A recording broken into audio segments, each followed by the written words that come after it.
Buenas tardes a todos, ¿cómo andan? Buenas tardes chicos, ¿cómo les va? ¿Cómo andan? Bienvenidos al vivo de la clase número 2, la clase que más me gusta, la número 2 es la clase que más me gusta. Así que bueno, podemos consultar las dudas que hayan tenido sobre la clase de hoy, e incluso sobre la clase de evaluaciones, más allá que la clase de evaluaciones es seguir esos protocolos. Así que bueno, estoy a su disposición para las consultas. Ahí se están conectando. Hola Romy, ¿qué tal? Buenas tardes.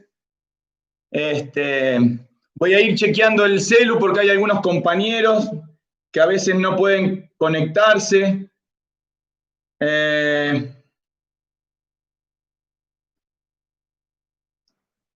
Así se pueden ir conectando todos.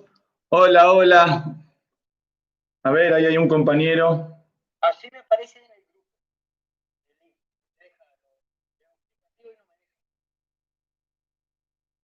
Y así me aparece si me lo mandas personal. Ahí me aparece así, viste el link. Y ahí lo puedo abrir.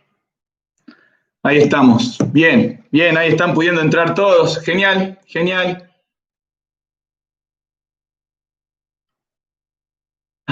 Y Juli me está poniendo que era un tema del horario de la PC.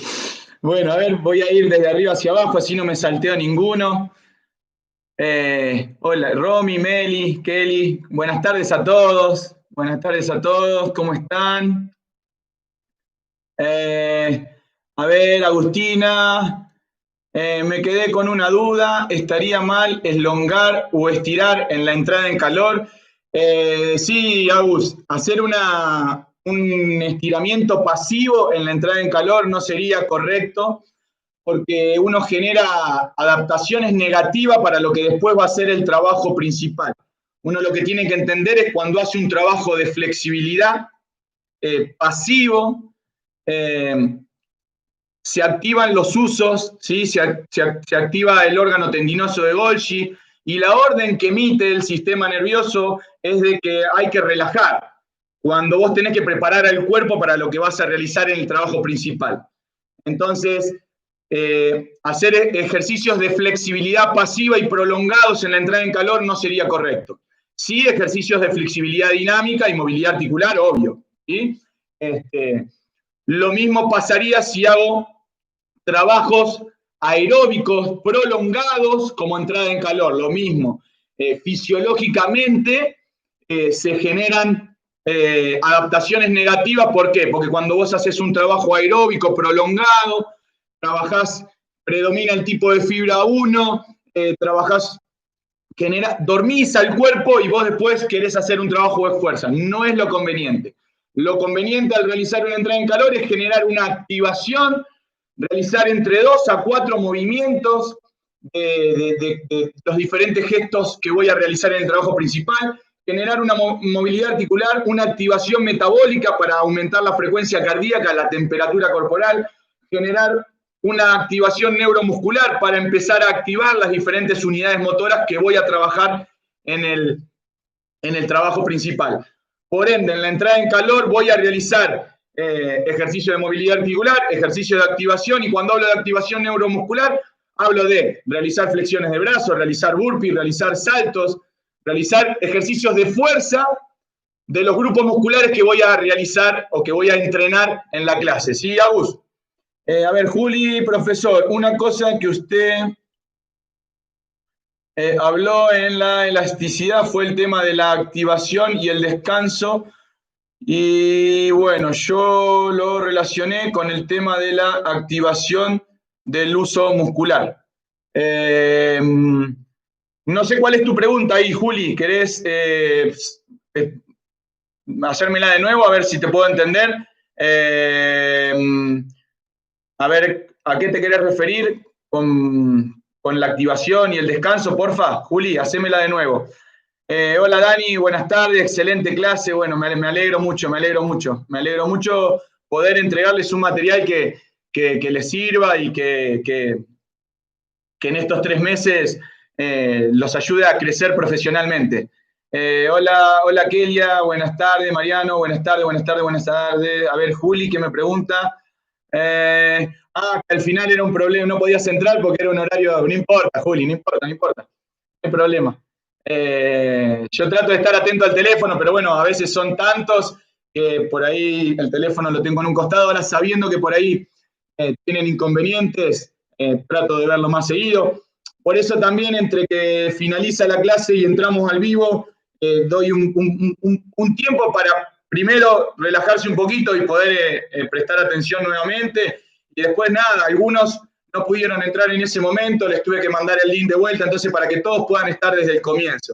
¿Sí? Esa es la idea.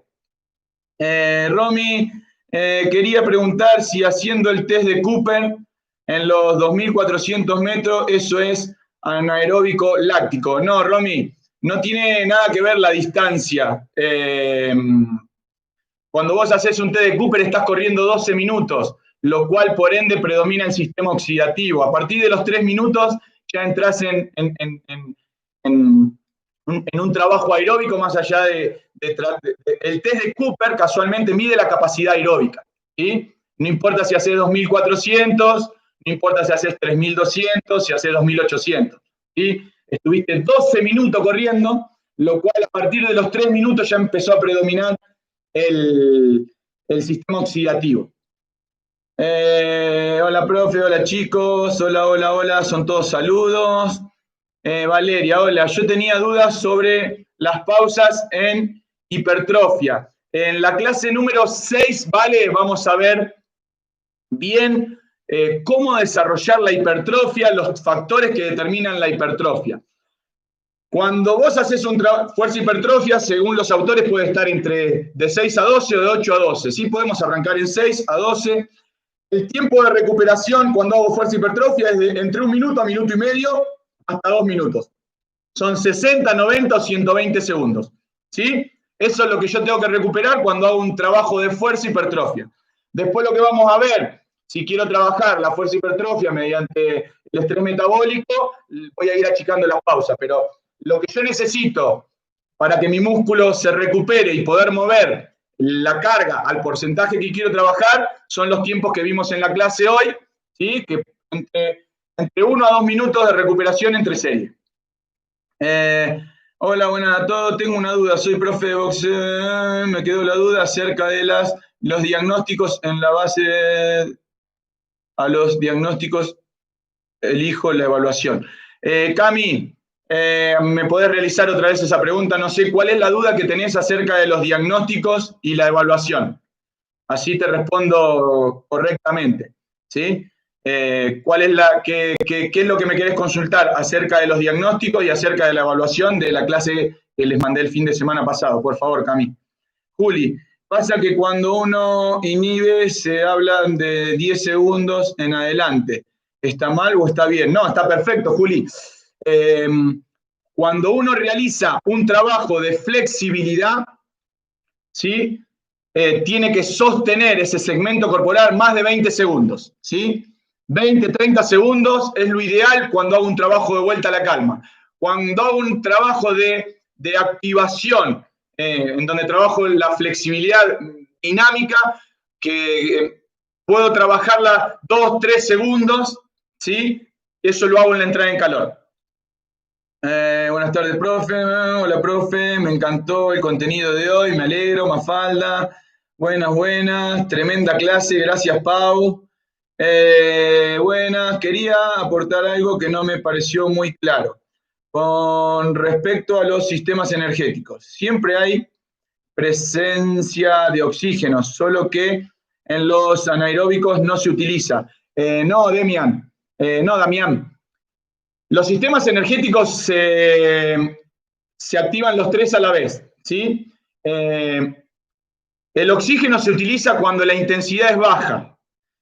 Si la intensidad es muy alta, por ejemplo, cuando yo hago un sprint de 6 segundos, la energía que proviene para ese sprint viene de los fosfágenos y del PC. O sea que la energía sale de ahí, no viene del oxígeno. no se llegó a activar, ni siquiera cada vez que se activa, siempre se activa mediante los fosfágenos. Se abre una ventana para después activarse lo que sería el ciclo de Krebs, ¿sí? Lo que, según la intensidad y el tiempo de duración, va a predominar más un sistema que otro, ¿sí? Por ende, cuando empieza a haber presencia de oxígeno, disminuye la acumulación de ácido láctico, la intensidad es más baja. Pero cuando vos iniciás un movimiento, los fosfágenos son los que te van a dar la energía para ese movimiento. ¿Sí, Damián? Romy, te pregunto porque en mi trabajo hacen este test, pero algunos en esa prueba terminan con vómitos. El profe dijo que era ácido láctico. Tiene que ver con el anaeróbico láctico. Romy, no sé cuál es el test que hacen en tu trabajo, pero cuando vos realizás un test, que puede ser un test de Mill o puede ser un Kuznavet, se genera una acidosis metabólica, ¿sí? Y sí puede ser que te generen ganas de vomitar si no estás acostumbrado, ¿sí? Si se acumula mucho ácido láctico, te pueden dar ganas de vomitar. Hola, saludos desde Chile, saludos, Jessy. ¿Cómo puedo entrenar a un alumno que tiene ligamento doble de rodilla? ¿Que tiene qué? ¿Tiene cortado el ligamento? O sea, para poder entrenar a un alumno que tiene una patología tenemos que tener el diagnóstico. Y una vez que tenemos el diagnóstico, apoyándonos en la rehabilitación que haya hecho, lo podemos entrenar de menos a más, de lo fácil a lo difícil, de lo simple a lo complejo, como cualquier otra persona, teniendo en cuenta, sabiendo el diagnóstico, ¿sí? ¿Cuál es el problema en la rodilla? ¿Cuál es el problema en ese ligamento? ¿Lo tiene cortado el cruzado, el lateral? ¿Tiene una distensión? ¿En qué fase de la rehabilitación estoy? Muy buena la clase de hoy, súper práctica, para que uno entienda. Me alegro. José, Lucy, ¿durante cuánto tiempo realizo un ejercicio de coordinación? 1 minuto, fatiga, 40 segundos, está bien. Lucía, los ejercicios de coordinación, yo aconsejo realizarlos entre 10 a 20 segundos como máximo, ¿sí? Para poder mantener la eficiencia y la eficacia de la técnica de ejecución. Es preferible hacer un trabajo intermitente, con una buena velocidad de ejecución, corto y repetirlo más veces, que trabajar durante 1 minuto o 40 segundos. Los trabajos de coordinación y de velocidad, trabajarlos sobre el sistema energético anaeróbico aláctico es lo ideal. ¿Para qué? Para que la eficacia y la eficiencia de la técnica no se pierda, que es lo que apunto en los trabajos de coordinación, ¿sí? Que la persona pueda coordinar, que la persona lo pueda hacer de manera eficaz y de manera eficiente. Bueno, no me quedó claro qué es la agilidad. Dentro de las capacidades físicas, la agilidad es una capacidad que reúne un poco de todas las capacidades. ¿Qué significa? Que cuando vos lográs que tu alumno sea ágil, es porque es resistente, es porque es fuerte, es porque es flexible, porque tiene una gran movilidad articular. O sea, ¿a dónde apunto yo a llevar a mi alumno? A que tenga agilidad, ¿sí? A ver, por ejemplo, una persona puede ser muy fuerte, pero puede tener dificultades en su coordinación. Es fuerte, no es ágil. La persona ágil tiene buenos niveles de fuerza, buenos niveles de flexibilidad y puede resolver los circuitos de agilidad con mucha destreza, ¿sí? Una de las formas, habrán visto en la clase pasada, una de las formas de evaluar la agilidad es con diferentes circuitos de agilidad, en donde tenés elementos de fuerza, tenés elementos de flexibilidad, tenés elementos de velocidad, tenés elementos de coordinación. Y ahí es donde junto todas las capacidades para determinar si la persona tiene o no agilidad o cuál es la capacidad que le falta desarrollar. Vale, buenas tardes, profe. Con respecto a los trabajos de coordinación, ¿recomienda trabajarlos por repeticiones o por tiempo o es indiferente? Vale, es indiferente si vos podés trabajar un ida y vuelta o vos podés trabajar 10 segundos o vos podés trabajar 15 segundos. Generalmente, si vos haces un trabajo de coordinación con un deportista, o lo podés trabajar por repeticiones, decís, vas y venís, depende del largo de la escalera, generalmente tienen entre 9 a 12 cuadrados, va a depender del tiempo que le lleva para saber en qué sistema está. Siempre vos tenés que saber qué sistema querés trabajar, ¿sí? Entonces, es indiferente siempre y cuando vos sepas a dónde apuntás ese entrenamiento de coordinación, ¿sí? Sabiendo de que vas a hacer un ida y vuelta o sabiendo de que vas a trabajar 10 segundos, sabiendo de que poca cantidad y mucha calidad. ¿Sí, Valen? A ver, Facu, una duda. Pausa, fuerza, potencia. ¿De 1,5 a 3 o de 2 a 3? Entre 1,5 y 3, Facu. Cuando uno trabaja la fuerza-potencia, la intensidad está puesta en la velocidad de ejecución, ¿sí? Por ende, el tiempo de recuperación, tanto en fuerza-potencia como en velocidad, como en fuerza máxima, la recuperación tiene que ser total. Entre 1,5 y 2, ¿sí? Y hasta 3 está perfecto, e incluso va a depender de la intensidad de trabajo de potencia. O sea, si estoy trabajando con una intensidad muy alta, hasta puedo dar 5 minutos de recuperación para que vuelva a saltar a máxima intensidad, ¿sí? Lo cual, entre 2/3 minutos, lo normal, hasta 5 minutos, lo mismo que los trabajos de velocidad, me puedo estirar para que haya una recuperación total. O sea que para la recuperación total, entre 3 a 5, ¿sí? Una recuperación parcial, 2-3 minutos tranquilamente. ¿Sí, Facu? Va a depender también, dentro de ese trabajo de potencia, a qué intensidad vos estás trabajando. Cuanto más alta la intensidad, ¿sí? Por la altura del cajón, por el peso del chaleco, lo que usemos para trabajar la potencia, más tiempo de recuperación, ¿sí? Y también depende del alumno, de la adaptación, el tiempo que tenga entrenando esa persona. Las personas que más entrenadas están necesitan menos tiempo de recuperación. Por eso, esos son parámetros, Facu, ¿sí? A ver, Damián, tengo una pregunta con respecto a velocidad. Cuando la trabajo con el peso, como en los ejercicios que diste, ¿de qué manera beneficia la velocidad? O sea, ¿de qué manera se mejora? Bien, buena pregunta, Damián. Lo primero que tenemos que entender es que cuando trabajamos la velocidad, lo más importante es la velocidad. Bien, cuando yo empiezo a agregar lastre a los trabajos de velocidad, lo que hago es engañar al sistema nervioso central. ¿Qué significa? Yo le estoy poniendo un peso en donde el sistema nervioso, al encontrarse, al recepcionar ese peso, me va a generar la posibilidad de que yo pueda correr a la misma velocidad o más, siempre en un periodo corto de tiempo, ¿sí? Ahora, ¿cómo sé cuánto peso poner? Cuando yo tengo los tiempos de mi alumno y yo veo que mi alumno tiene tal velocidad, tal velocidad, tal velocidad, el peso que le pongo lo tiene que potenciar. Cuando yo le pongo un peso y el tiempo bajó, le tengo que sacar peso porque estoy perdiendo velocidad. ¿Se entiende? Entonces, el lastre lo que hace es potenciar, ¿sí?, el trabajo de velocidad. ¿Y de qué manera mejora? Y si trabajo la velocidad de reacción, la mejora en la partida. ¿Sí? Tengo más potencia, tengo más velocidad.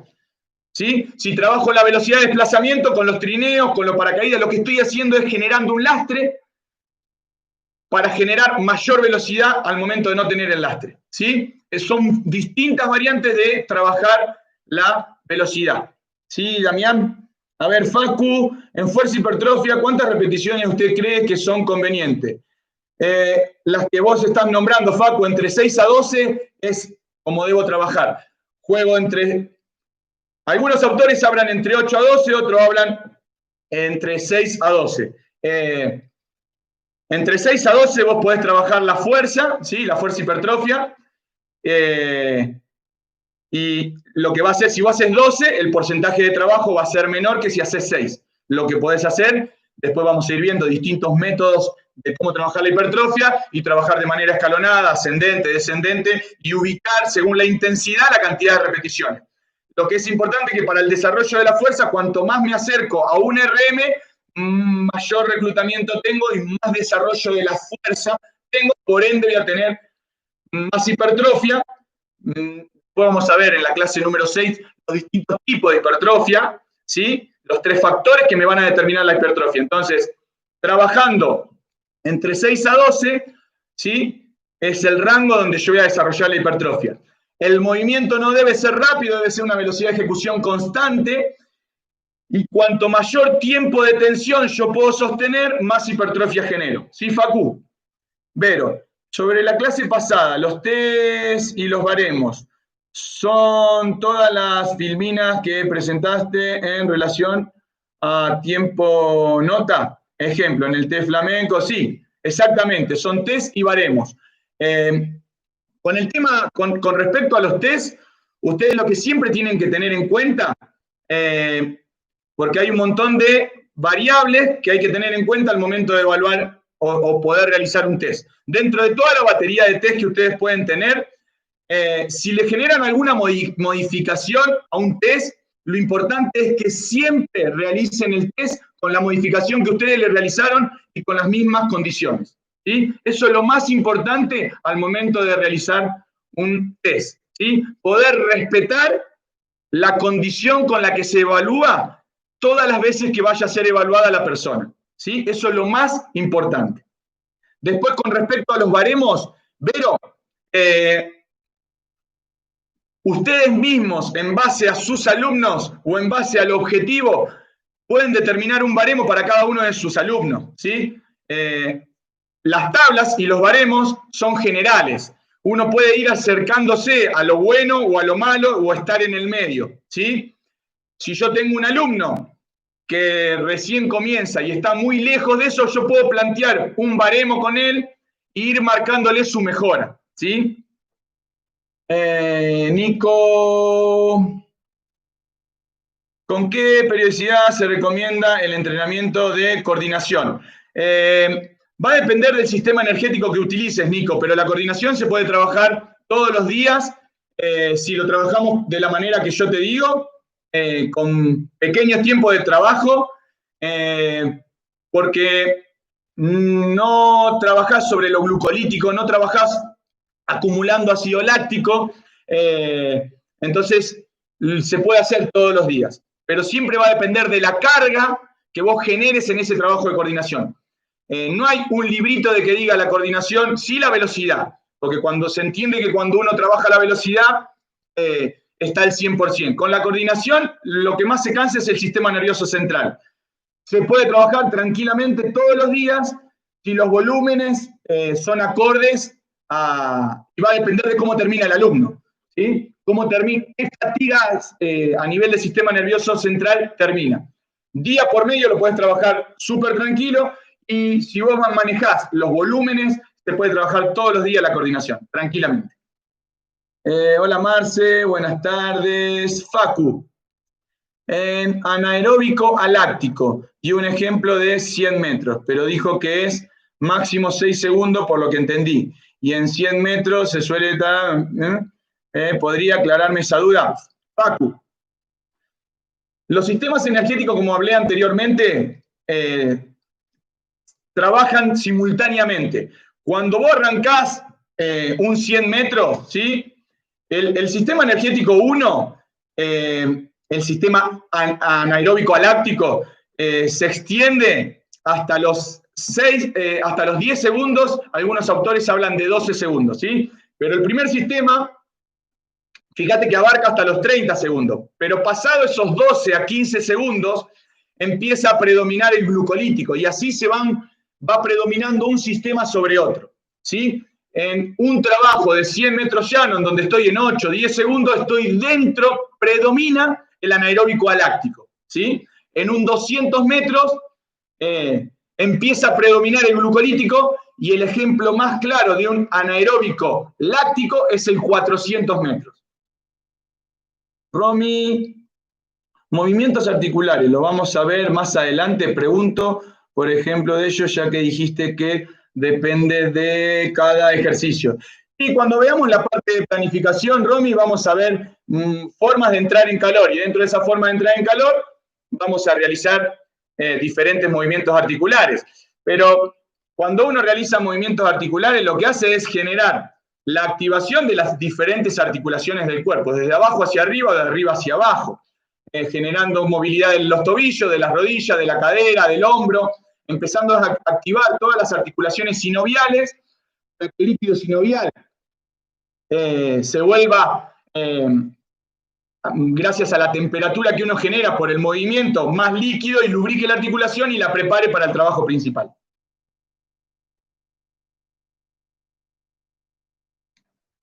Hola, profe. Hola, Alejandro. Hola, Ale. Buenas tardes. Juli, paso que solo me dejó escribir 200 caracteres. Tranquilo, Juli, te entendí perfecto y lo que vos decís es tal cual, ¿sí? Por último, lo mismo elongación y estiramiento. ¿Qué pasa si el hongo menos de 15 segundos o más de 30 se puede estirar por series? Facu, entre 15 y 30 estás en el rango que tenés que sostener. Cuanto más tiempo vos sostengas, más relajación vas a producir. Y cuando trabajo la flexibilidad como cualquier otra capacidad, bueno, quiero desarrollar la flexibilidad como desarrollo la fuerza, me tengo que dedicar a entrenarla durante media hora, 40 minutos, como entreno cualquier otra capacidad, y ahí los tiempos van a ser más largos, voy a utilizar distintos métodos. Bueno, tendríamos que meternos en un curso específico de flexibilidad. ¿Se puede trabajar por serie? Sí, obvio, Facu. Es más, yo puedo realizar 30 segundos a un grupo muscular, 30 a otro, y repetirlo 3, 4 veces. Cuanto más tiempo trabajo, más relajación genero, ¿sí? Incluso hay algunas teorías ahora que hablan de realizar la flexibilidad, o sea, cuando uno hay muchas teorías, muchos profesionales que plantean no realizar la flexibilidad posterior al entrenamiento. O sea, vos cuando terminaste de hacer un entrenamiento de fuerza, terminaste súper activado, por ende, la relajación es mínima. Lo que aconsejan es trabajar la flexibilidad siempre en frío y al día siguiente. Lo que uno tiene que garantizarse es, mediante los trabajos de flexibilidad posterior a una clase, es volver el cuerpo al mismo estado en el que vino, ¿sí? Entonces, por eso hago la vuelta a la calma, bajo la frecuencia cardíaca, hago todo lo contrario que se logra en la entrada en calor. En la entrada en calor elevé la temperatura corporal, bla, bla, bla, bla. En la vuelta a la calma hago todo lo contrario para que la persona se vaya a su casa de la misma manera con la que vino. En la facu dimos umbral, pero es un tema que me marea un poco a veces a la hora de entrenar. El umbral sería como el tope cuando comenzamos a entrenar. ¿Se puede explicar así? Juli, no. El tope sería el VO2. El tope es el VO2. El umbral está un 20% por debajo de ese tope. El umbral es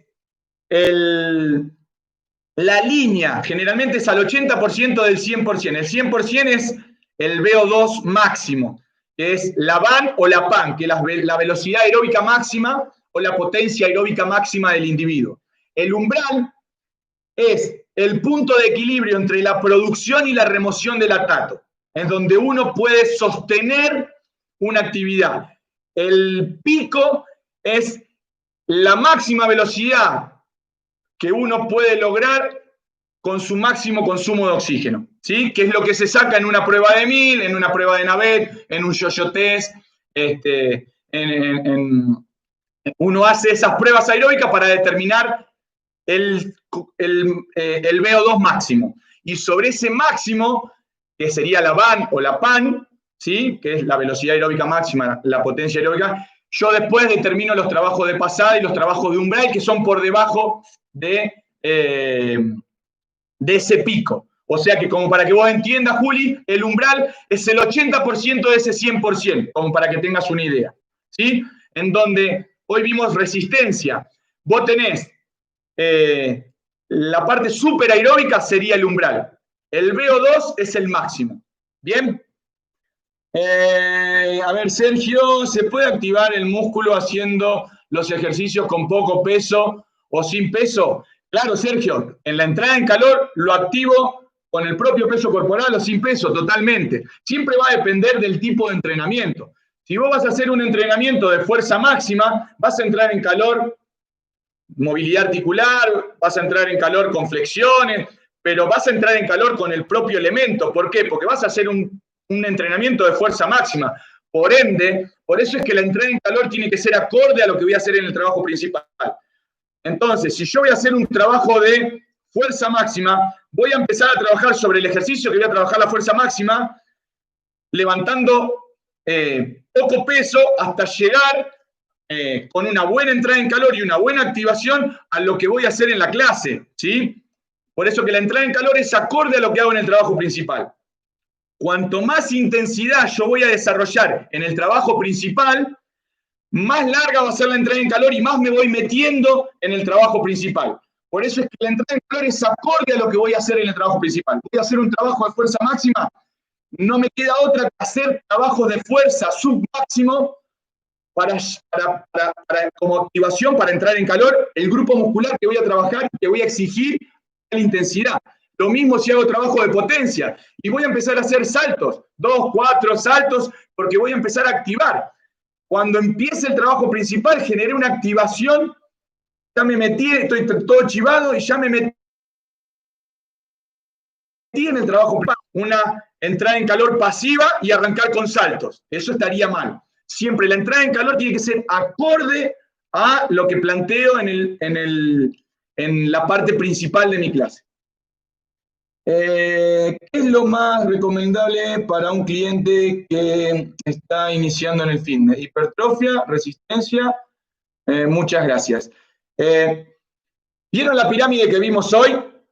Cuando una persona se inicia, primero que yo recomiendo no trabajar ni hipertrofia, ni resistencia, ni ninguna capacidad. Arrancar con una persona que se inicia con 4 repeticiones, 5 repeticiones y enseñar bien la técnica. A veces se comete un error, lo vamos a ver cuando veamos planificación, en donde comienza un alumno y le doy 30 repeticiones porque hace sin peso. 30 repeticiones para una persona que no está entrenada es un volumen muy alto por más que no haga con peso. Entonces a veces dosificar eso sería lo ideal. ¿Sí? Ahora, en base a la pregunta que vos me hacés, la pirámide es como uno debe empezar a trabajar. Una vez que enseñaste la técnica y una vez que el alumno se empezó a adaptar, yo lo primero que hago es trabajar fuerza-resistencia. Una vez que trabajé la fuerza-resistencia, que pude hacer varias repeticiones con poca carga, empiezo a aumentar la carga y a bajar la repetición, empiezo a trabajar fuerza-hipertrofia. Y así me voy acercando a la punta de la pirámide. Esto es como si construimos un edificio. Primero hacemos los cimientos. Bueno, la fuerza-resistencia es el piso, es el cimiento. Luego empiezo a desarrollar la fuerza, a bajar las repeticiones y aumentar la carga, y de a poquito voy construyendo esa pirámide. Profe, respecto al tiempo de elongación, dijo que eran 20 segundos por músculo. ¿Qué pasa si hago menos? ¿Elongo igual? No, si haces menos, elongas menos, sí. Cuanto más tiempo le dedico, o sea, mínimo, lo que yo les estoy pasando es mínimo. Si vos elongás 5 o 10 segundos, no se llega a relajar la persona. Vos pensás que la flexibilidad trabaja mediante receptores que mandan la orden al sistema nervioso y el sistema nervioso vuelve a mandar la orden a ese receptor para que ejecute una función, en este caso relajar el músculo. Todo eso lleva un tiempo, por eso es que cuando yo trabajo la flexibilidad al final de una clase, no realizo rebotes, porque ahí lo que hago es activar el reflejo miotático, se activa el órgano tendinoso de Golgi. Tengo que sostener un segmento corporal más de 20 segundos. ¿Sí? Si hago menos, estiro menos. Paula, en la entrada en calor de fútbol, por ejemplo, ¿está bien si coloco la escalerita de coordinación, pequeña serie, sentadilla? Sí, está perfecto. Si vos en una entrada en calor a un grupo que juega al fútbol, le metés la escalerita, estás haciendo una entrada en calor. Perfecto. Sí.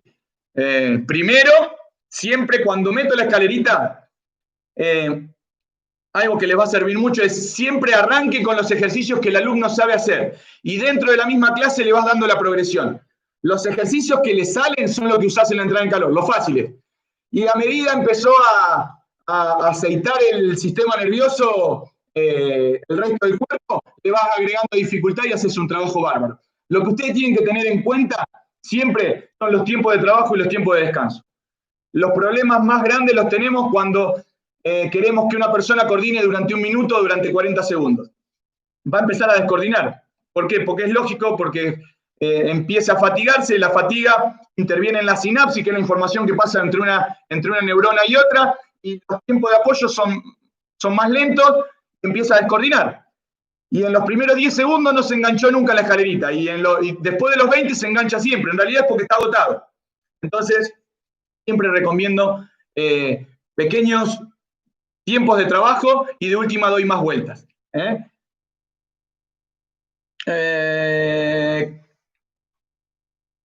Bárbara, ¿qué es el ácido láctico? ¿Cómo afecta al cuerpo? El ácido láctico, Bárbara, es el residuo del metabolismo anaeróbico. Cuando uno realiza un entrenamiento a alta intensidad, se genera una deuda de oxígeno que hace que se acumule el lactato, el ácido láctico. Cuanto más intensidad y más tiempo, más acumulación de ácido láctico, ¿sí? Ese ácido láctico después interviene en lo que sería mediante un par de reacciones químicas que van a ir sucediendo, colabora en lo que sería la activación mediante el acetil-CoA y diferentes reacciones químicas que van a ir sucediendo en lo que sería el ciclo de Krebs, y por eso cuando uno hace un trabajo glucolítico o anaeróbico láctico, se generan trabajos regenerativos posterior a eso, se hacen trabajos en donde mediante un trabajo aeróbico de baja intensidad sirve para remover el ácido láctico. ¿Vieron cuando terminan de jugar un partido que se ponen a trotar suave? Bueno, lo que están haciendo es removiendo el ácido láctico.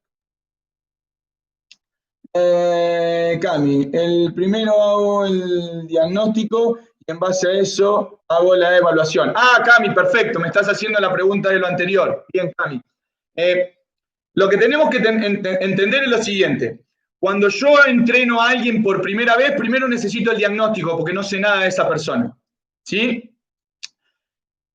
Cuando yo hago el diagnóstico, ¿cuál era la diferencia entre el diagnóstico y la evaluación? El diagnóstico son todas pruebas que no invaden la condición física de la persona. Las pruebas de equilibrio, pruebas de flexibilidad. Yo no puedo tomar a una persona que no conozco un test de flexibilidad, de velocidad, o un test o un NAVET, porque no sé cuál es su capacidad. Tengo que ir conociéndolo, por eso primero tengo que diagnosticar. Ahora, yo te entreno a vos, Cami, hace 4 años, ya el diagnóstico ya lo hice. El diagnóstico al empezar el año va a ser recabar todos los datos de las distintas evaluaciones que yo te hice y ese va a ser mi punto de partida. Una vez que la persona ya está entrenando como ustedes, los datos de las evaluaciones es lo que maneja la planificación. Simplemente hay que tener en cuenta cuando alguien recién se inicia, sí o sí hago un diagnóstico. Tengo que conocerlo. Es más, las primeras clases sirven de diagnóstico. Veo si coordina, veo cómo responde su frecuencia cardíaca. Tengo que ir anotando todo. Cuanto más conozco a mi alumno, mejor va a ser mi plan de entrenamiento. Pablo, el sistema oxidativo se refiere al comienzo de la quema de grasas. Sí, o sea, el sistema oxidativo se refiere a la activación del ciclo de Krebs, en donde los ATP que vos vas a utilizar como energía salieron de esas reacciones químicas que se generaron en ese ciclo, ¿sí? Que creo que son un total de 38, si mal no recuerdo, ATP. Ese ATP es el que vos vas a utilizar como energía, generándolo desde ahí.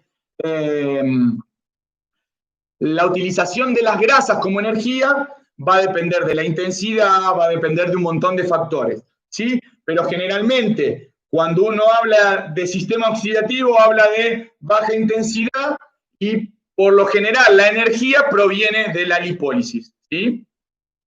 Buenas tardes, profe. En el trabajo de fuerza-resistencia, ¿cuándo es el tiempo de descanso requerido?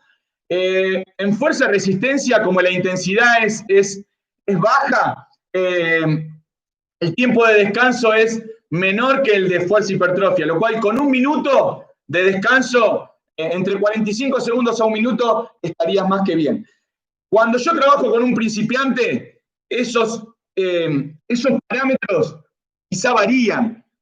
Quizá empiezo con una persona que recién arranca y capaz que le tengo que dar 1 minuto y medio, por más que haya trabajado con poca carga. Yo lo que tengo que ir viendo cómo la persona reacciona a la pausa y a la intensidad que yo le estoy dando, ¿sí? Pero cuanto menos intensidad, más chica la pausa. Cuanto más intensidad, más larga la pausa. ¿Sí, Nico?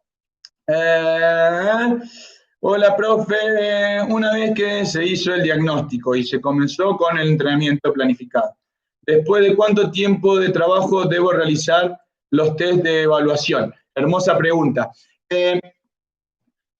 Siempre va a depender del alumno.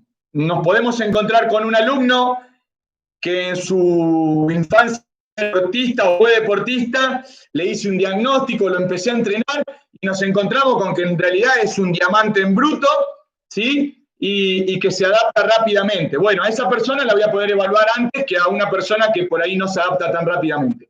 Pero si hablamos de un test de fuerza máxima, mínimamente entre 3, 4 a 6 meses de entrenamiento según la persona, ¿sí? Cuando hablamos de un trabajo de velocidad, mínimamente 8 a 12 semanas, coordinación habría que ver, con el que más tenemos que tener cuidado es con el test de fuerza máxima. Al año, con que ustedes realicen 2/3 evaluaciones, alcanza y sobra. Siempre va a depender del alumno y del plan de entrenamiento. Porque a veces yo evalúo la fuerza, ¿sí? Supongamos que no lo llevamos a un test de fuerza máxima, que a los 2 o 3 meses veo cuál es su nivel de fuerza para 10 repeticiones, ¿sí?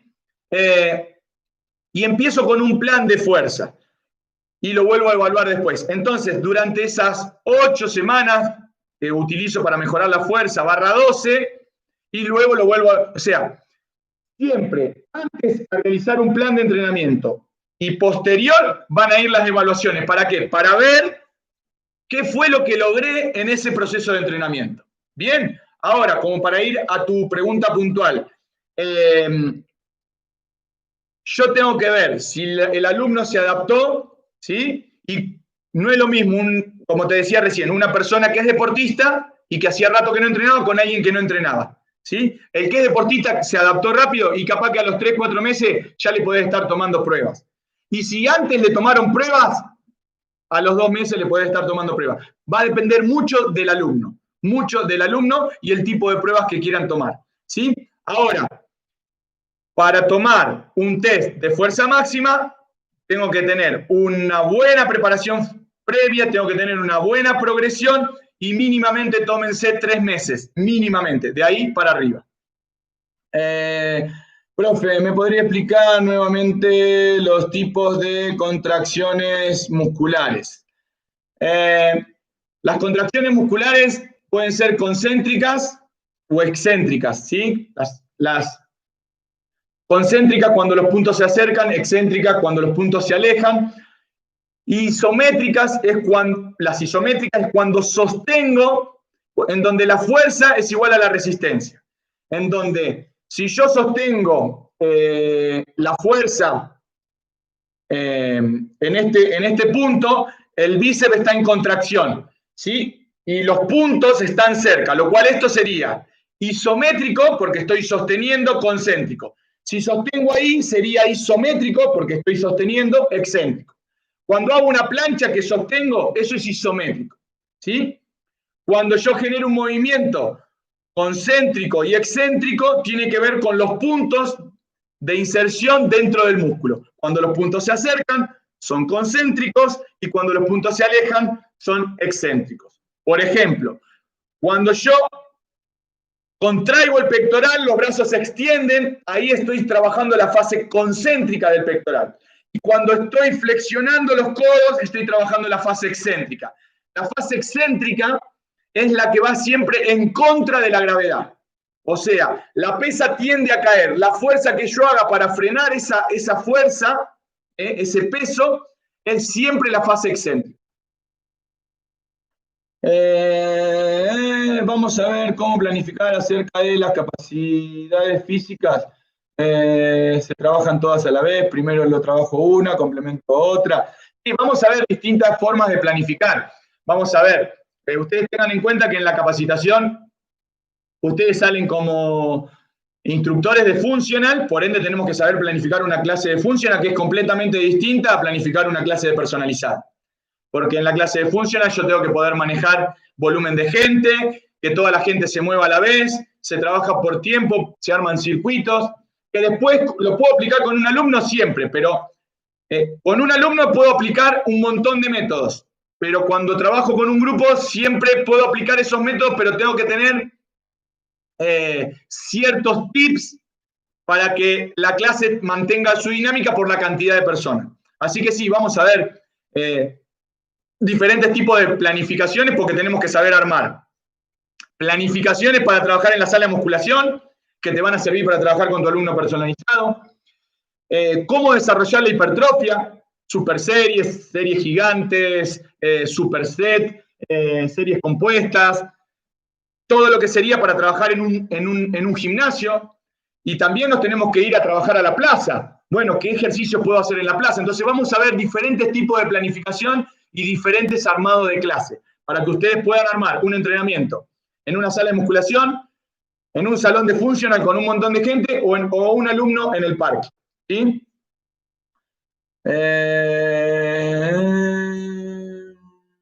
Voy por, no me quiero saltear a nadie, María.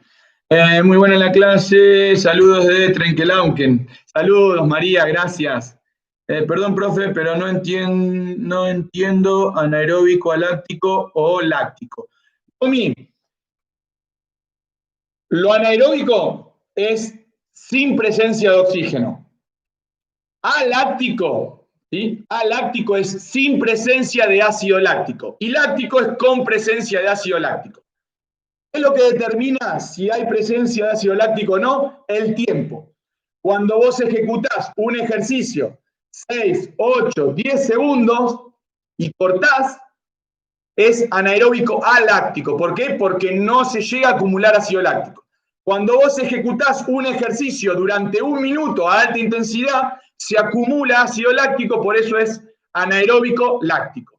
¿Sí? Entonces, lo que te determina lo aláctico o lo láctico es el tiempo y la intensidad.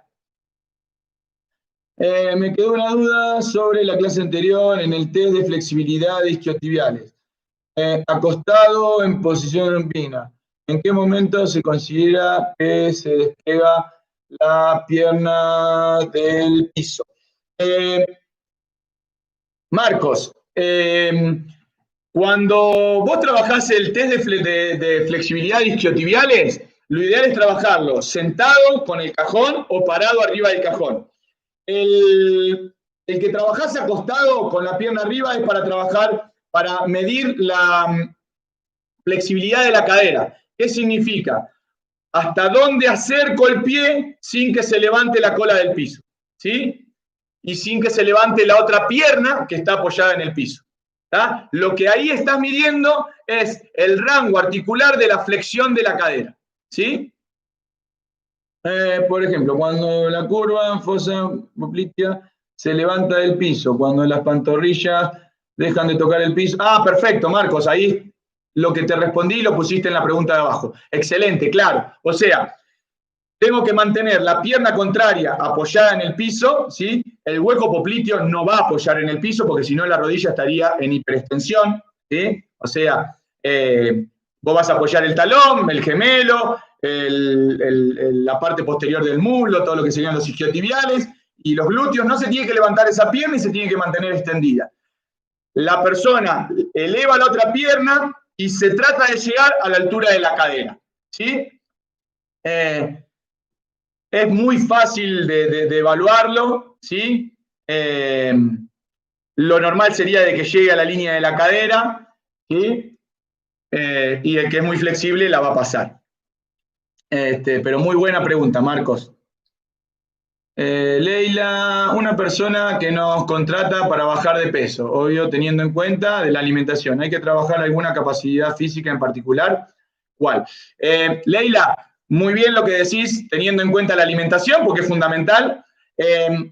Lo que yo recomiendo para trabajos de descenso de peso son los circuitos, que lo vamos a ver más adelante cómo trabajarlos, pero siempre el trabajo en circuito, con ejercicios de fuerza, ¿sí? O sea, hacer un trabajo intermitente neuromuscular, o con ejercicios de activación, un intermitente metabólico, es la mejor forma de bajar de peso que hay hoy en día, supera ampliamente a los trabajos continuos. O sea, hacer que una persona haga un circuito, como vamos a ver en las clases de planificación, un circuito con ejercicios de fuerza de los distintos grupos musculares y que vaya pasando de un ejercicio al otro y lo mantengas en movimiento durante 40 minutos, es lo mejor que podemos hacer. Profe, ¿qué debo tener en cuenta con una persona que tiene columna bífida no expuesta? Si en realidad no tiene dolor y no tiene inconvenientes, hay que tener cuidado con la hiperextensión como con cualquier persona, pero si tiene un buen desarrollo del core, no pasa nada. A veces las personas tienen ciertas patologías que si en realidad no están en fase aguda, con dolor o con problemas, las podemos entrenar tranquilamente como tenemos que entrenar a cualquier otra persona, porque en realidad una persona que no tiene ese problema en la columna, lo tenemos que entrenar de la misma manera, desarrollándole del centro hacia las extremidades, siempre. Con este tipo de personas, con más razón. Cuanto más estructura de sostén vos le trabajes en el núcleo, más estabilizada la columna, menos problemas le va a traer. Doy clase de circuito funcional, Tabata de 40 segundos de trabajo y por lo general entre los ejercicios que planifico hay como mínimo 2 de coordinación. ¿Lo sigo trabajando en el circuito? Micaela, sí, si a vos lo trabajás, si a vos te da resultado, sí, vamos a ver un montón de planificaciones de funcional. Así que ahí vas a tener un montón de herramientas en donde a tus circuitos le vas a agregar cosas que vas a ver en el curso cuando veamos lo de funcional, y quizás terminás haciendo un combo entre lo que estás haciendo y entre lo que yo te explique, sacando tu propia conclusión y armando tu forma de trabajar. Siempre, como le digo a mis alumnos, yo lo que hago a lo largo del curso es darles herramientas, pero en ningún momento les voy a decir que esto se trabaja así. No hay nada en el entrenamiento que se trabaje de una forma. Yo tengo que poder adaptar las herramientas, que son los distintos métodos de trabajo, a los diferentes alumnos, a los diferentes espacios, a los diferentes objetivos.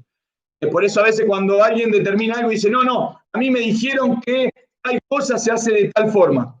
Está bien, por ahí funciona con esta persona, pero por ahí con esta persona le tenés que buscar otra variante. Entonces, vamos a ver un montón de herramientas, vamos a ver un montón de métodos, distintas formas de entrenar, y después cada uno lo va a moldar a su espacio, a su alumno, y eso es lo lindo de esto. Lo que yo quiero es que ustedes sean lo más autónomos posible. No quiero que vengan a buscar una receta, que estén esperando que yo les dé una receta, porque no les voy a dar una receta. Yo lo que les voy a dar es un montón de herramientas para que ustedes, cuando salgan a trabajar o cuando tengan que trabajar con sus alumnos, puedan ustedes generarle la receta a cada uno y tener esa variabilidad y no quedarse sin herramientas, ¿sí? Así que, Mica, vamos a ver, cuando veamos toda la parte de funcional, vamos a ver un montón de circuitos y ahí vas a ver por qué trabajar tanto tiempo, cuánto de pausa, si uso un intervalado, si uso un intermitente, si junto los ejercicios o los separo, a dónde apunta el funcional, pero bueno, lo vamos a ver más adelante, así no me adelanto contándoles ahora. Durante la competencia de un equipo, ¿cuándo, cuánto y cómo trabajar las capacidades, cuando uno y cuando otra en la semana? Es una pregunta, Paula, es una pregunta muy específica, que más que del mundo del fitness, es del mundo deportivo, en donde vos tenés que manejar un microciclo de un equipo, pero ese microciclo y esas capacidades las vas a ir acomodando según la competencia y según el periodo de entrenamiento en el cual vos estás. ¿Sí? Si tengo un grupo con una persona por el que tenga obesidad y quiero hacer una clase aeróbica, ¿cómo hago para llevarla a cabo? Sabiendo que no todos tienen las mismas capacidades físicas. Damián, si vos tenés una persona y le querés realizar un trabajo aeróbico, vas a empezar caminando, le vas a tomar la frecuencia cardíaca, vas a ver el caminar, a qué rango su 100% de la frecuencia cardíaca máxima está, y vas a empezar a trabajar de manera intermitente o de manera intervalada, intercalando caminata con corrida, y la persona se va a ir adaptando y vas a terminar la clase aeróbica. Si vas a usar un método intermitente, un método intervalado, vas a empezar ejecutando poco y descansando mucho, lo cual le vas a dar poquito tiempo de trabajo y mucho tiempo de descanso, y de a poquito te vas a ir achicando el tiempo de descanso hasta terminar en un método intermitente o intervalado de 1 por 1, que vamos a ver en las clases de planificación, ¿sí? En velocidad, en caso de trabajar con trineos, ¿qué porcentaje recomienda o se estima de peso? Lo que explicaba hoy, Juli, el porcentaje de peso va a ser el que me siga permitiendo a mí desarrollar la velocidad. Cuando vos le pones un peso y el tipo sigue siendo rápido. Cuando le pusiste peso y bajó el tiempo, o sea, en realidad fue más lento, sacás el peso anterior era el correspondiente. Por ejemplo, con el tema del salto, cuando uno utiliza el Axon Jump, que mide la potencia del salto, saca un cociente que se llama Q. El Q es la altura que yo voy a tener que poner el cajón o la valla para que el tipo salte. ¿Sí? Cuando le quiero poner un lastre para ese salto, mientras que el tipo pueda superar ese Q, está todo bien. Cuando el lastre hace que el tipo no llegue a ese Q, era el punto anterior. Entonces, con la carga lo que voy haciendo es voy tanteando, voy agregándole carga y midiendo los tiempos en el trabajo de velocidad, que es algo muy específico y se hace con deportistas, ¿verdad? ¿Qué tal, profe? ¿Qué test me recomienda para la resistencia aeróbica en una persona excedida de peso, obesidad, para poder saber su capacidad y que no sea una BET? Roger, mirá, si tenés una persona que está excedida de peso, yo no le tomaría ningún test, ni una BET, ni un yo-yo, ni un test de 1000. Como le contesté recién a Damián, trabajaría en base a su frecuencia cardíaca, generaría un rango de trabajo 60, 70, 80% de su frecuencia cardíaca, y combinaría caminar y correr hasta que realmente tenga un peso acorde. No le veo sentido tomarle una prueba aeróbica a alguien que está excedida de peso, cuando en realidad el objetivo va a ser bajar de peso. Después veo cuál es su velocidad o cuál es su capacidad máxima. No necesito tener la capacidad máxima de esa persona para que baje de peso. Puedo entrenarla y hacerla que baje de peso y después la evalúo. No veo conveniente exponer a una persona con obesidad a una prueba física de ese estilo. Las capacidades físicas de fuerza, ¿los sistemas energéticos también entran en juego? ¿Y cómo? Sí, obvio. Sí, los sistemas energéticos son la energía con la que uno realiza los movimientos. ¿Sí? ¿Y cómo entran los sistemas energéticos? Mediante la intensidad y mediante el tiempo, siempre. Cuanto más tiempo, el ATP va a provenir de un sistema energético, o va a provenir del glucógeno muscular, o va a provenir, sí, siempre la intensidad y el tiempo es lo que te va a determinar de dónde obtengo la energía.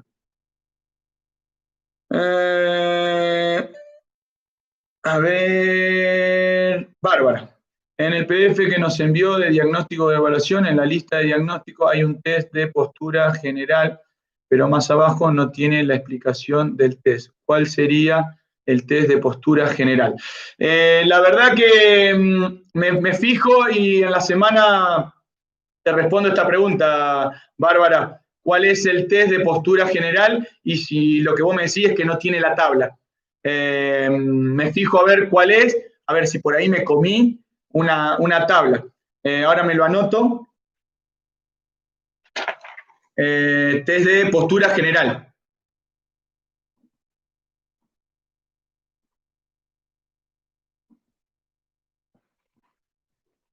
Ahora cuando terminamos la clase, Bárbara, me fijo y lo respondo por el grupo, ¿sí? Me fijo a ver esa pregunta en el PDF de diagnóstico, a cuál te referís. ¿Dale?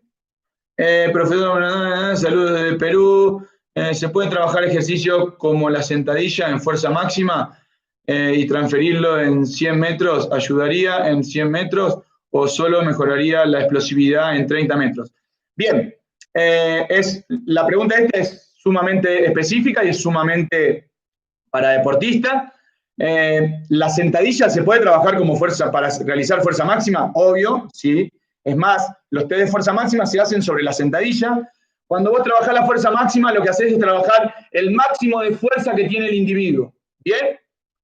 Lo cual, ese máximo de fuerza que tiene el individuo, después, mediante trabajo de potencia o mediante trabajo de velocidad, lo que vos haces es que mejore la velocidad. Bien, ahora, la fuerza máxima y los trabajos de potencia van a mejorar sobre la potencia y la potencia se va a trabajar sobre la velocidad de reacción, ¿sí? En donde más mejora vas a encontrar es en la potencia con la que el tipo parte. Por ende, entre los 100 y los 30 te va a mejorar la explosividad en los 30, pero igual la pregunta esta que vos haces es muy general. No es lo mismo trabajar 30 metros que trabajar la partida. No es lo mismo trabajar 100 metros que trabajar 30 metros. Son distintos tipos de velocidad. En uno trabajo la velocidad de desplazamiento, la resistencia a la velocidad, en otro la velocidad de desplazamiento. Y cuando vos haces fuerza máxima y explosividad, trabajás la velocidad de reacción. Entonces, yo puedo trabajar en el gimnasio la fuerza máxima y la potencia para después, de manera específica, trabajar o la velocidad de reacción, ¿sí? O la velocidad de desplazamiento. Excelente, profe, respuesta de umbral, no lo recordaba. Me alegro, Juli, me alegro. Nos pasa a todos. Pero sí es una respuesta, el equilibrio entre lo que se acumula y lo que se remueve es el umbral, porque quiere decir que hay un equilibrio entre lo que se acumuló y lo que se removió. Cuando ese equilibrio se rompe, se genera la fatiga, ese es el máximo. El punto anterior es el umbral. Buenas tardes, de la clase anterior, ¿puede explicar la teoría del yo-yo? ¿Cómo se toma el máximo consumo de oxígeno en el test de potencia aeróbica alta con baja condición física del VO2? Pablo, el yo-yo vos podés usar, según si querés, casualmente acá tenía impreso. Si vos querés agarrar y trabajar el yo-yo de resistencia, lo que estás buscando es el consumo máximo de oxígeno. Si vos querés trabajar el yo-yo de resistencia intermitente, es el que tiene la pausa de 5 segundos, entonces vos estás trabajando sobre esa pausa, ¿sí? Y si no, el de 10 segundos es porque vos estás trabajando sobre la recuperación, cuán rápido se recupera. Entonces, cuando vos querés medir la potencia aeróbica, vas a trabajar sobre el yo-yo de resistencia o sobre el navet, que serían igual. Es continuo. Cuando vos trabajás sobre la intermitencia, podés usar cualquiera de los otros yo-yos, ¿sí? Y si la persona tiene una baja condición física, vuelvo a repetir, no lo expongo a un test de esto, ¿sí? Generalmente el yo-yo o el navet son test para deportistas. Una persona que tiene una baja condición, le podés tomar un test de 1000, en donde puede que corra, camine y que tarde 5 minutos en realizar los 1000. Es mucho más fácil que a una persona que tiene una baja condición física, si no es deportista, porque aparte el yo-yo y el navet, Pablo, tiene una técnica de ejecución que la persona la tiene que saber, ¿sí? Entonces, tiene que poder haber hecho antes el test. De última, suponiendo que vos querés tomar ese test a esa persona, lo que vos podés hacer es, primero, empezar a trabajar en la clase, ¿sí? Como si fuera el test, o sea, realizar trabajos intermitentes, con tanto tiempo de trabajo, ¿sí? Que la persona vaya y venga, vaya y venga. Entonces, le estás enseñando cómo realizar el test y le empezás a trabajar un poco lo que después le vas a evaluar. Yo lo que te recomiendo es eso, realizar este tipo de test con personas que nunca lo realizaron y que encima tienen una baja condición de VO2, no es recomendable. Es más fácil tomarle un test de Harvard o un test de 1000, ¿sí? Es mucho más fácil, o un test de la milla, ¿sí? Juli, Pablo, Paula. Se habla de fuerza máxima al 100%, lo que será 100 kilos, por ejemplo. Leí un autor que menciona que existe el 110 en fase excéntrica. ¿Es cierto? ¿Se puede? ¿Por qué está a favor de la gravedad? Paula, el 100% es el máximo de fuerza que la persona puede mover. ¿Qué significa? Que vos vas a realizar una repetición. Si vos podés realizar 2 repeticiones, no llegaste al 100. Puede que sea un 98, un 97%. En la fase excéntrica siempre se genera mayor tensión que en la fase concéntrica, ¿sí? Eso es cierto. ¿Y por qué el tema de la gravedad? Es porque vos estás sosteniendo el peso y el peso, si vos lo soltás, tiende a caer. Por eso vos estás sosteniendo, estás haciendo fuerza, reteniendo ese peso por la gravedad iría hacia abajo, en el caso de un press de banca, ¿sí? Si en un test de flexibilidad de hombros una persona llega a tocarse las manos de un lado y no puede juntar los dedos del otro lado, ¿cómo se puede corregir eso? Tenés que trabajar más. Eso es muy normal, que las personas no sean simétricas. Uno puede llegar por un lado y no llega por el otro. Te está demostrando de que la articulación del hombro del lado que no llega tiene menos movilidad que la otra. Entonces, tenés que estimular más ese lado que el otro. Trabajar los dos, ¿sí? Mantener el que está bien y mejorar el que está mal para lograr la simetría. Vamos a aprender más tipos de estiramientos asistidos en ejercicios y ejercicios de coordinación. Vamos a ver distintos tipos de ejercicios de coordinación ya metidos en los circuitos, y el tema de estiramientos, vamos a ver cómo estirar a un alumno, básicamente como vuelta a la calma. Nos vamos a dedicar más que nada a la parte principal, a las diferentes entradas en calor, ¿sí? No vamos a utilizar la flexibilidad como entrenamiento, ¿sí? Una clase de flexibilidad, eso se tendría que ver en un curso de stretching. Sí, vamos a aprender cómo realizar, en el video de hoy mostré formas estirándolo a Florencio, distintas formas de estiramiento asistidas. Entonces, lo que vamos a ver es cómo hacer un estiramiento asistido. Ya saben lo que es un estiramiento asistido, ya saben lo que es un estiramiento no asistido. Vamos a utilizar los ejercicios de flexibilidad como vuelta a la calma, Bárbara. ¿Cómo tomo el test de fuerza máxima sin tener aparatos de musculación? Ejemplo, en una plaza. No lo puedo tomar, Roger. No puedo tomar el test de fuerza máxima si no tengo una barra y mucho peso. El test de fuerza máxima es el medir el máximo de fuerza que tiene la persona y se realiza en un press de banca, se realiza en un rack de sentadilla para ver la fuerza de pierna, se realiza en una barra colgándote para ver la fuerza de los dorsales. O sea, la fuerza máxima se mide en kilogramos, así que necesito tener kilos. Lo que uno puede hacer es evaluar la fuerza en la plaza mediante repeticiones, ¿sí? Por ejemplo, ¿cuántos abdominales hace en un minuto o cuántas flexiones de brazo realiza la persona? Entonces le hiciste un test de fuerza, pero no de fuerza máxima, ¿sí? Le mediste la fuerza a tu alumno, como cuando uno va a dar el ingreso al profesorado. te dicen, bueno, a ver, tenés que hacer 20 dominadas, y eso tiene una nota. Eso es, vos podés agarrar y evaluar a tu alumno a ver cuántas flexiones de brazo hace, cuántos abdominales hace. Entonces, lo empezás a entrenar y después lo volvés a evaluar y él ve que empezó haciendo 5 flexiones y ahora hace 15. Pero la fuerza máxima en la plaza no la puedo medir.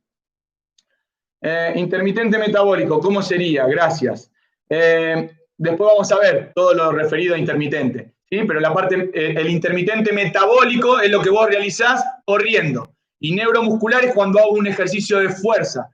Cuando yo involucro la fuerza en un circuito intermitente, es neuromuscular. Metabólico, por ejemplo, el yo-yo o el navet son test que miden intermitencia sobre la corrida, son metabólicos, ¿sí? Entonces, un intermitente metabólico es cuando vos determinás un trabajo de 10 por 10, en donde la persona corre 10 segundos, descansa 10 segundos, corre 10 segundos, eso es metabólico. Cuando utilizo ejercicios de carrera, ejercicios aeróbicos, mediante intermitencias. Gracias, profe. No, de nada, Mica. Vamos a ver ejercicios que son contraindicados. No, Agus, no vamos a ver ejercicios contraindicados. No, para mí no hay ejercicios contraindicados. Los ejercicios realizados correctamente y dándoselo a la persona que tiene la condición para realizar esos ejercicios, no tendríamos que tener problemas, ¿sí? Y no vamos a ver patologías. Vamos a hablar de entrenamiento y de cómo entrenar. El tema de las patologías siempre tenemos que acompañarnos con un diagnóstico médico. Lo que sí vamos a saber es cómo fortalecer el core. Entonces, si a vos te mandan a alguien con un problema como el que preguntó hoy el compañero y te dicen que le tenés que fortalecer el core, bueno, vas a saber cómo fortalecerlo el core. Si te dicen que alguien tiene que fortalecer el cuádriceps, vamos a saber cómo fortalecer el cuádriceps. Pero no hay contraindicaciones más que las hiperextensiones o los ejercicios excesivos en personas que no están entrenadas. Pero generalmente, Agus, el problema viene porque hoy hay tanta información que la gente hace cosas que no tiene que hacer. Pero no es que el ejercicio, por ejemplo, la sentadilla profunda, hay veces que veo que dicen, no, te lastima la rodilla. La sentadilla profunda no te lastima la rodilla.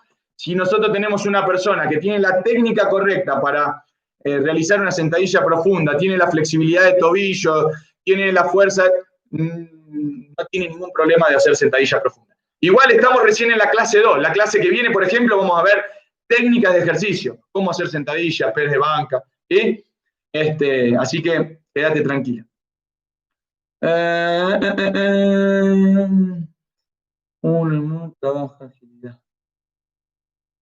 A ver, Romy, un EMON trabaja la agilidad. El EMON es una sigla que se utiliza en CrossFit. La agilidad tiene que ver con lo que vos hacés, circuito de agilidad, como vieron en la clase del fin de semana pasado. Pasar por abajo de una valla, saltar, o sea, en un tiempo, eso es agilidad, ¿sí? En el EMON es realizar un ejercicio en un tiempo que lo utilizan en CrossFit. Es una nomenclatura, una sigla que usan en CrossFit. No va de la mano de la agilidad. La agilidad va de la mano del tipo de ejercicio, ejercicios que reúnan todas las capacidades, ¿sí? ¿Cómo es la ecuación para trabajar al 80%? Bárbara. ¿Al 80% de qué? Al 80% del 100% de fuerza. Y si vos movés 100 kilos, es tu 100%. El 80% son 80 kilos. Y ahí sacaste el 80% del 100%. Si vos corres a tal velocidad, el 80% de ese 100%, que es esa velocidad, es lo que vos utilizás para determinar el 80%. O sea, el 80% es un porcentaje de ese 100%. ¿Sí? Bueno, vamos a ir cerrando las últimas preguntas, chicos. Hay muchas preguntas que vamos a ver en clases muy adelante. La verdad que me hicieron responderle cosas que vamos a ver en otras clases.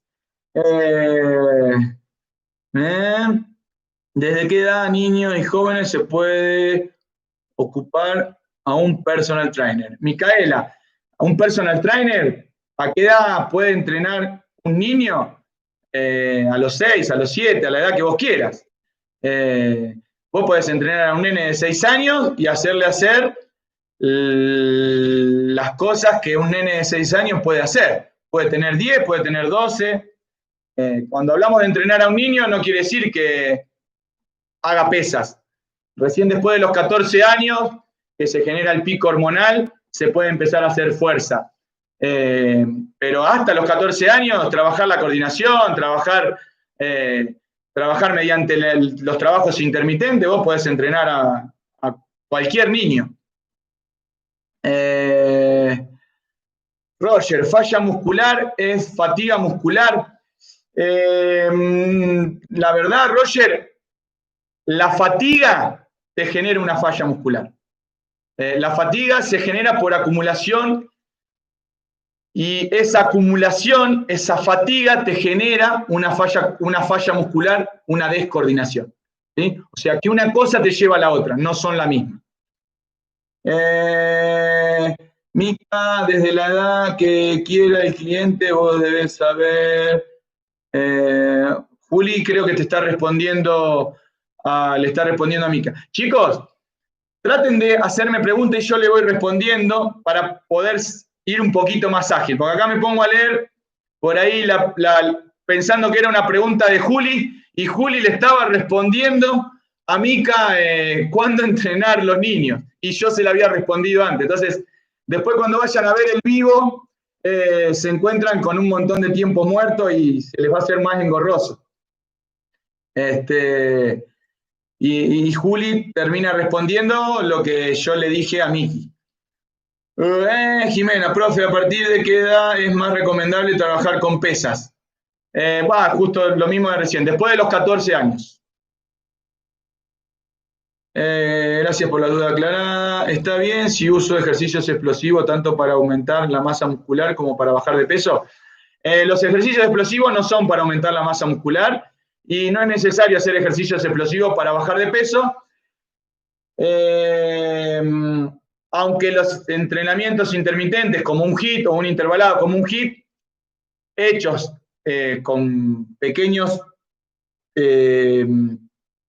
tiempos de trabajo, sirven para bajar de peso. Ahora los ejercicios explosivos no aumentan la masa muscular, sí los ejercicios de fuerza. Para el descenso de peso, ¿es recomendable combinar fuerza y cardio o se realiza tranquilamente? Yo, Guido, recomiendo circuitos de fuerza y que trabaja la parte cardiovascular en esos circuitos de fuerza, integramos todo, es lo mejor.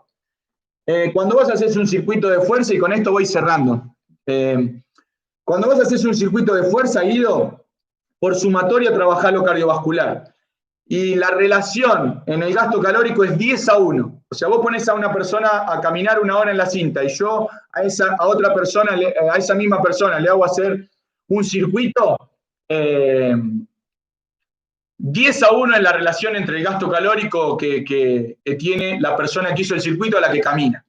Entonces siempre les voy a recomendar que trabajen en circuitos, siempre. Siempre, por eso después vamos a ver, o sea, mi función es enseñarles cómo armar las rutinas, cómo trabajar en la sala de musculación, y cómo, o sea, yo les voy a dar un montón de herramientas. Después ustedes elegirán cuál es la que corresponda. Ahora, para alguien que quiere bajar de peso, le voy a hacer un trabajo de fuerza y hipertrofia, ¿para qué? Pero tengo que saber cómo hacer un trabajo de fuerza y hipertrofia porque es por si hay alguien que quiere aumentar su masa muscular. Ahora, para la gente que quiere bajar de peso, que es el 90% de los alumnos que van a contratarlos a ustedes, trabajar en circuito y trabajar de manera dinámica es lo que más funciona. Genial, profe. Muchas gracias, profe. Gracias por todas las respuestas. Gracias. No, gracias a ustedes. Se hizo largo, 1 hora y media respondiendo. Pero bueno, está bueno. Es un grupo numeroso. Realmente las preguntas merecen una respuesta. A veces se adelantan a cosas que vamos a ir viendo más adelante, pero bueno, espero que no sea engorroso después cuando quieran volver a ver el vivo, que vean cosas. Lo ideal para ir manteniendo una progresión es que hagamos preguntas sobre la clase que vimos. Pero bueno, yo los entiendo, por eso también, y a mí me gusta y me apasiona, por eso también me engancho y respondo, pero bueno. Hay muchas cosas que las vamos a ir viendo más adelante. Sí, recién estamos en la clase número 2, así que tenemos un montón por aprender. Bueno, les mando un abrazo enorme, que tengan un lindo fin de semana, que tengan una linda semana y nos vemos el sábado que viene, ¿sí? Un beso gigante.